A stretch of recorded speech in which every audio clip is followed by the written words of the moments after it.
first mini episode of the Fandom show.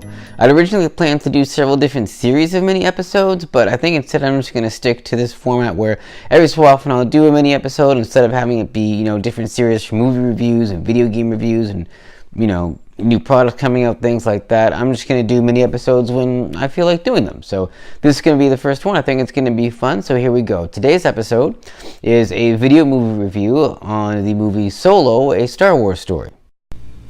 The one with the really, really orange poster. Now, I know the first thing that you're wondering is, hey, why is he doing this review right now? That movie came out like 8 months ago. Well, you're right, it did. Fortunately, Solo was the first Star Wars movie that I did not see in theaters going all the way back to Episode 1. I know, how can the host of a show like this do something like that? Well, to be fair, there was other movies out at that time that I wanted to see, and really when Solo came out, I just felt kind of Star Wars'd out, which you wouldn't think was possible, but it actually kind of is. And we were only a few months out from the release of Episode 8, and I just didn't really feel like going to see a Star Wars movie. I know, it's crazy, but it's true. So anyway, overall impressions, the movie was actually better than I thought it was going to be. I remember when it came out, there were a lot of mixed reviews, a lot of people saying, oh man, this really wasn't good. So when I fired it up on Netflix the other day, I really didn't have any idea what to expect, but I figured, hey, Star Wars can't possibly be that bad, and it actually was a bit better than I expected. It didn't blow me away by any measure, but I definitely give it probably about a 7 out of 10. High point. The sequence in the gravity well is legit. Okay, let's talk characters. I thought that Alden Ehrenreich did a great job as Han Solo. I also liked the fact that they didn't go with an established actor for this role. That would have made things a little more kitschy. I like the fact that they chose an unknown so that the focus is more on the role and not on the person playing the role.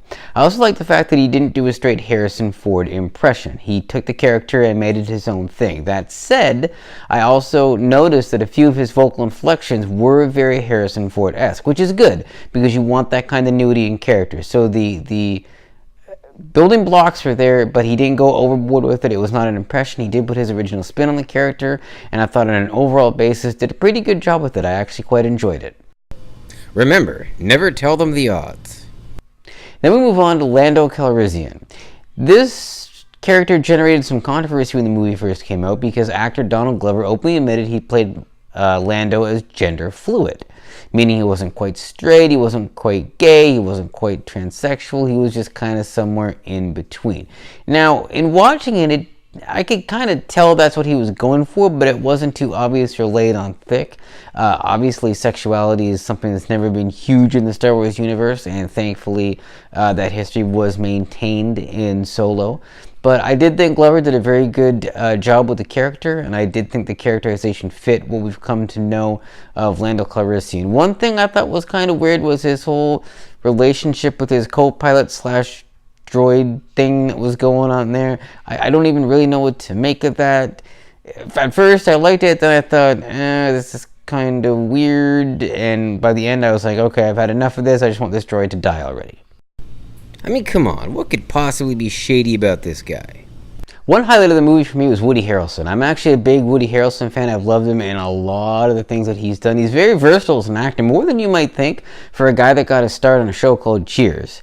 But he did a really good job. His character, I really loved how you didn't really know whether he was going to be good, whether he was going to be bad, what his real motivations were.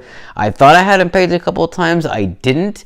I think he really was one of the highlights of this movie outside of course, Han Solo and Lando Calrissian. So top marks to Woody Harrelson for bringing a really cool character to the Star Wars universe. And it's kind of a shame that they killed him because I think there could have been potential there. But hey, I understand the why, so we'll move on.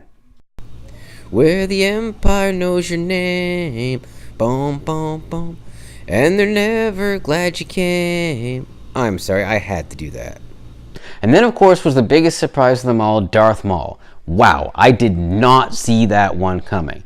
Now, if you only see the Star Wars movies, I'm sure you were like, what the heck? Darth Maul got sliced in two by Obi-Wan Kenobi and knocked down a shaft way back in Episode 1. Well, that is true, he did. But in the Star Wars Expanded Universe, there's a big backstory about how Darth Maul, even though he was cut in half, managed to keep himself alive through the sheer will of the Force, pull himself up out of the tube, and was later fitted with prosthetics for his lower body so he could continue to spread evil throughout the galaxy.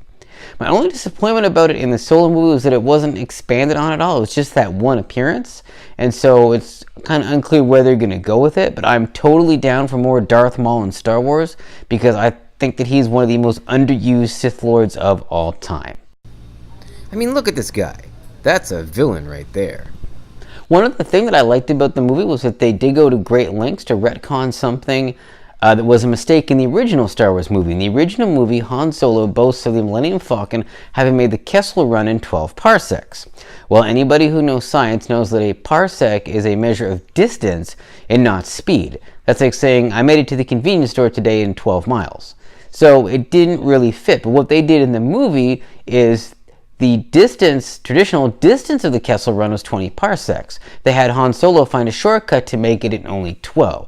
Therefore, his boast later on of making the Kessel Run in 12 parsecs is accurate and worthy of a guy like Solo. And why this ship will forever be the fastest hunk of junk in the galaxy. So those are my impressions of Solo: A Star Wars Story. I know that when it came out, the resulting reception wasn't as good as Disney was hoping, nor did it make as much money as they hoped. So there's a lot of concern about where the anthology series may go from here. I, for one, hope they keep it going because I think it does have potential. I think one of the reasons Solo didn't work is because it was released only 5 months after Episode 8, and people were just experiencing some Star Wars fatigue. I think if they spaced the movies out a little better, there could be some serious potential there. And I, for one, am stoked about the Boba Fett movie that I hope eventually does get made because he's one of my all-time favorite Star Wars characters. And so that concludes our first mini-episode here on the Fandom Show.